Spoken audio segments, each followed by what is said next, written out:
Begin with the movement on the trade front. The U.S. and European officials signaled progress in tariff talks Wednesday after U.S. President Donald Trump announced a pact with Japan, and China said its vice premier would attend bilateral negotiations next week. Listen in.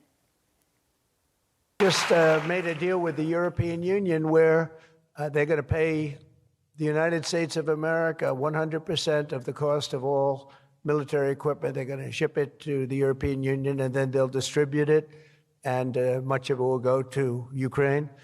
It's been a long time since you've heard those words, because we're in for $350 billion. But now we send it to Europe, and Europe pays, and we're in the process of completing our deal with China. And as you know, the UK, we made a deal. It was a very good deal for everybody. Everybody's happy. It's always nice when everybody can be happy.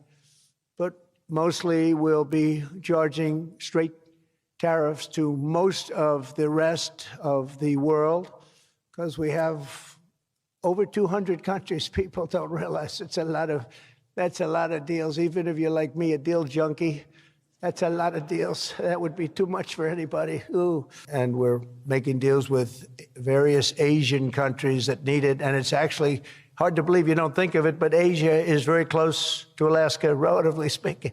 It's not the closest, but it is pretty much the closest when it comes to oil and gas and energy. And we're making some incredible deals. And responding to a story by the Wall Street Journal, the administration called it part of a series of fake news stories against the president. Now, the Journal had reported that the Justice Department informed Trump in May that his name appeared in the Epstein files, a claim that the White House flatly denies.